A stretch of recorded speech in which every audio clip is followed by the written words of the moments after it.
Hai, halo, assalamualaikum warahmatullahi wabarakatuh. Jumpa kembali dengan Ibu Catur Heni. Yang kali ini kita akan belajar ilmu pengetahuan sosial atau IPS kelas 9 semester 1, yaitu bab 2 perkembangan ekonomi digital dan di subbab literasi finansial.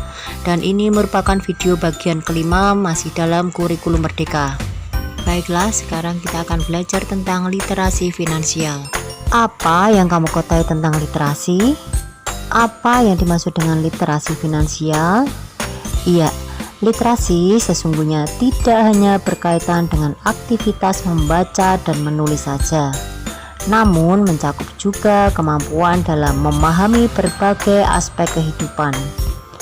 Seseorang yang memiliki kemampuan literasi adalah seseorang yang dapat mengolah dengan baik berbagai jenis informasi saat menjalani kehidupannya sehari-hari. Oleh karenanya, kemampuan literasi sangatlah penting dikembangkan untuk dapat mendorong kecakapan hidupnya. Literasi finansial atau literasi keuangan sesuai dengan namanya adalah kemampuan dalam memahami dan menerapkan pengetahuan mengenai pengelolaan keuangan dalam kehidupan sehari-hari. Sebelumnya terdapat pandangan umum yang keliru di masyarakat yang memandang jika kemampuan mengelola keuangan hanyalah diperlukan oleh orang kaya atau orang yang memiliki uang yang banyak. Padahal literasi keuangan diperlukan oleh siapa saja, terlebih bagi orang yang memiliki kebebasan penghasilan untuk dapat mengatur pengelolaan keuangannya menjadi lebih efektif dan efisien. 2. Mengapa literasi finansial itu penting?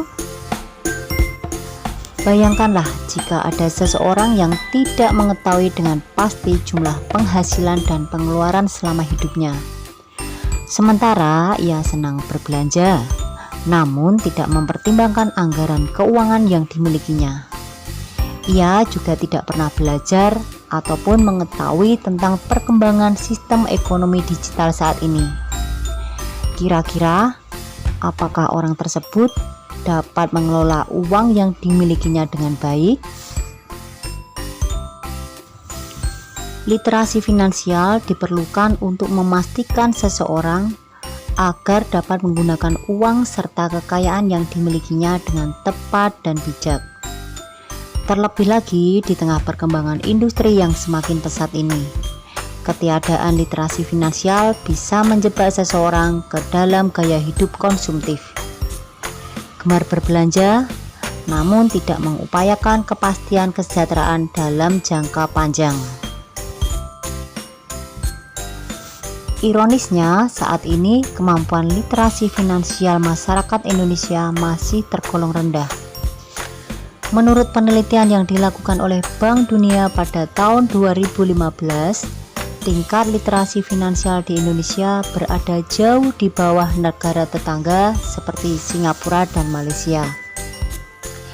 Kondisi tersebut mengakibatkan rentannya perekonomian negara seperti terjadinya inflasi karena terlalu banyak uang yang beredar untuk kegiatan konsumsi dibandingkan menyimpannya dalam bentuk tabungan atau investasi.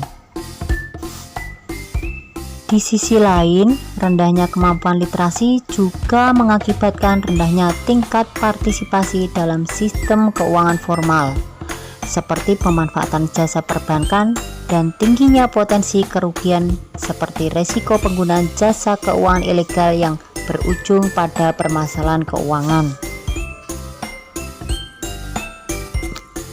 Adapun 4 manfaat literasi finansial bagi masyarakat yaitu: 1. Lebih mengetahui macam produk keuangan.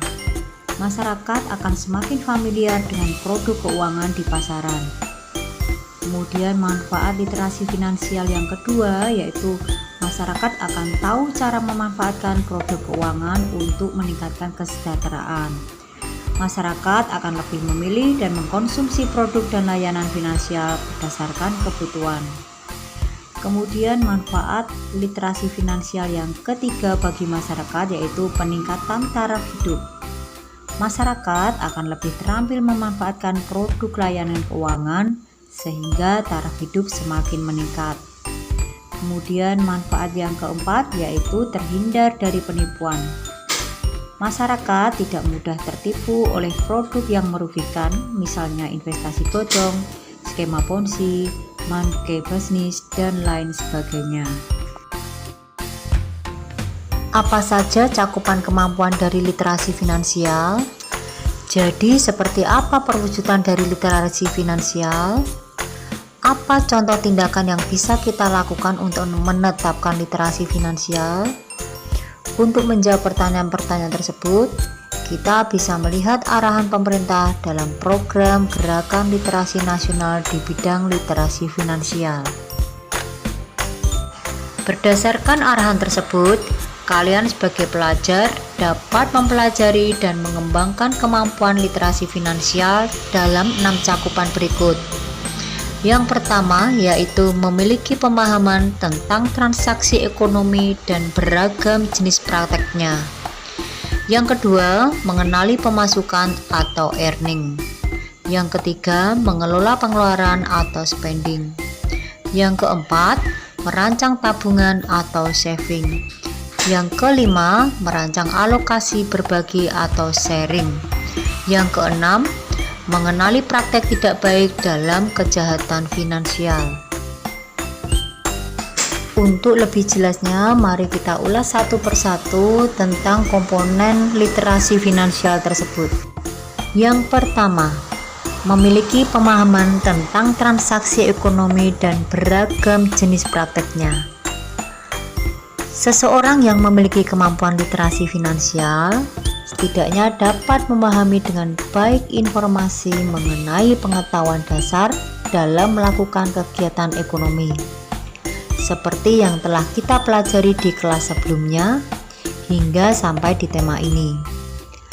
Hal-hal tersebut seperti memahami kegiatan pokok ekonomi, seperti misalnya produksi, distribusi, konsumsi, kemudian jenis-jenis kebutuhan primer, kebutuhan sekunder, kebutuhan tersier, kemudian sistem perdagangan, peran uang dan lembaga keuangan, sistem dan alat pembayaran modern, hingga dampak perkembangan teknologi terhadap transaksi perdagangan.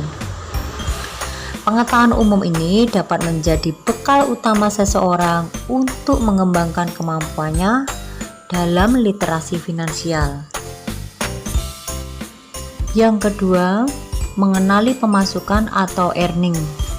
Pemasukan atau penghasilan adalah sejumlah uang yang didapatkan dalam jangka waktu tertentu untuk memenuhi kebutuhan hidup. Kita dapat mengenali dari mana saja penghasilan yang didapatkan dan berapa rincian jumlahnya. Bagi orang yang sudah bekerja, penghasilan dapat dilihat secara kotor dan secara bersih.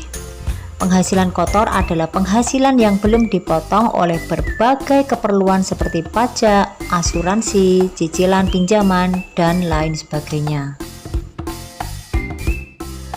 Sementara penghasilan bersih adalah penghasilan yang diterima setelah dikurangi potongan-potongan tersebut. Kalian sebagai pelajar sekolah atau orang yang belum resmi bekerja juga perlu memahami tentang hal ini. Penghasilan yang didapatkan dari orang tua atau kerja sambilan perlu dikenali jumlah persisnya agar kita dapat mengelolanya lebih lanjut. 3. Spending atau mengelola pengeluaran. Setelah mengetahui rincian dan jumlah pasti penghasilan, maka kemampuan yang diperlukan selanjutnya adalah mengelola pengeluaran dengan cara membuat anggaran belanja. Meski sudah sering kita mendengar, nyatanya hanya sedikit orang yang secara konsisten dapat mempraktikkan kemampuan ini.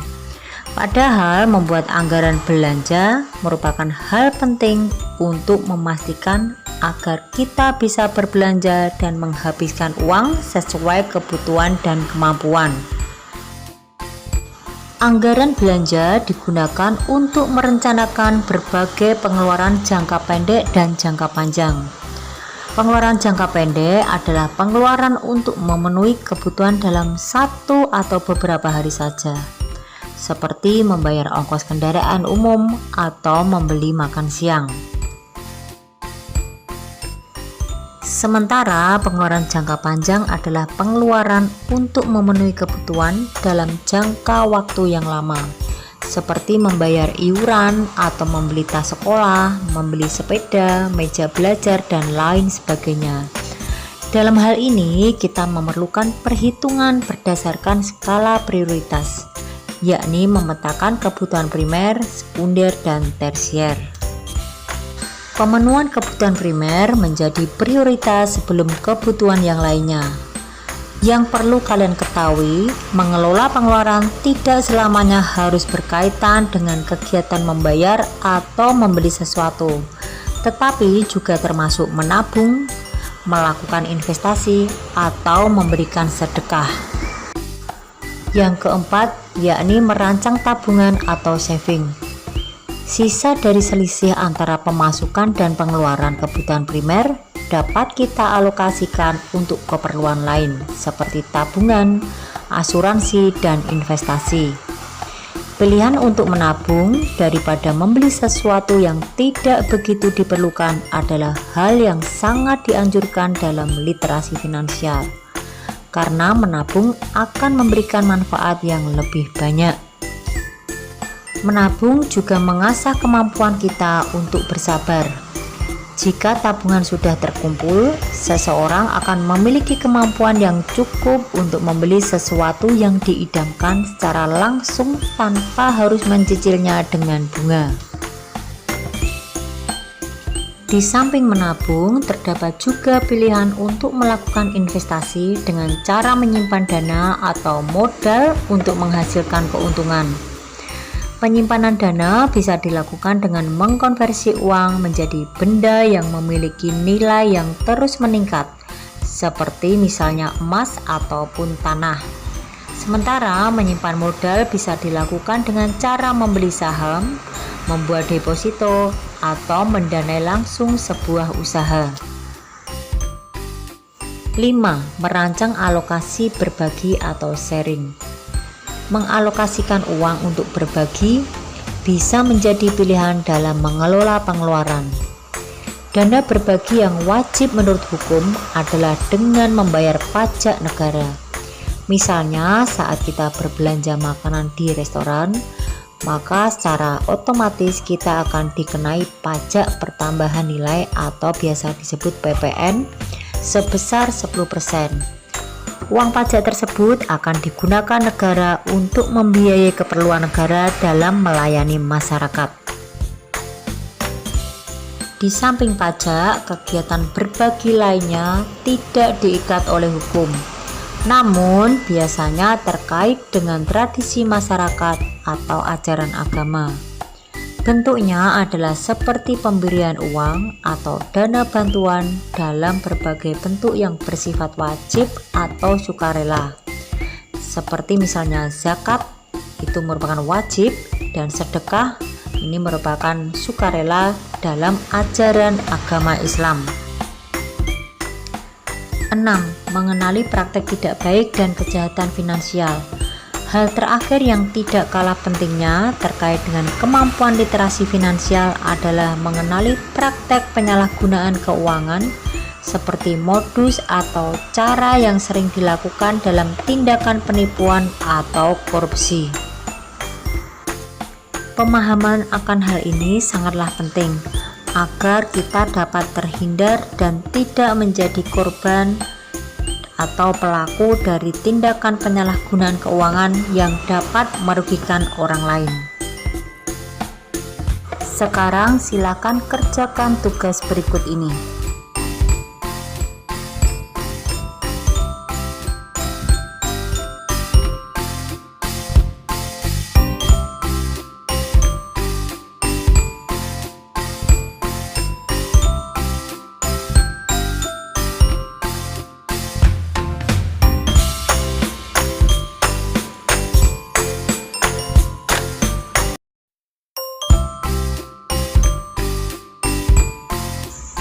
Demikian video kali ini, semoga bermanfaat. Terima kasih. Wassalamualaikum warahmatullahi wabarakatuh.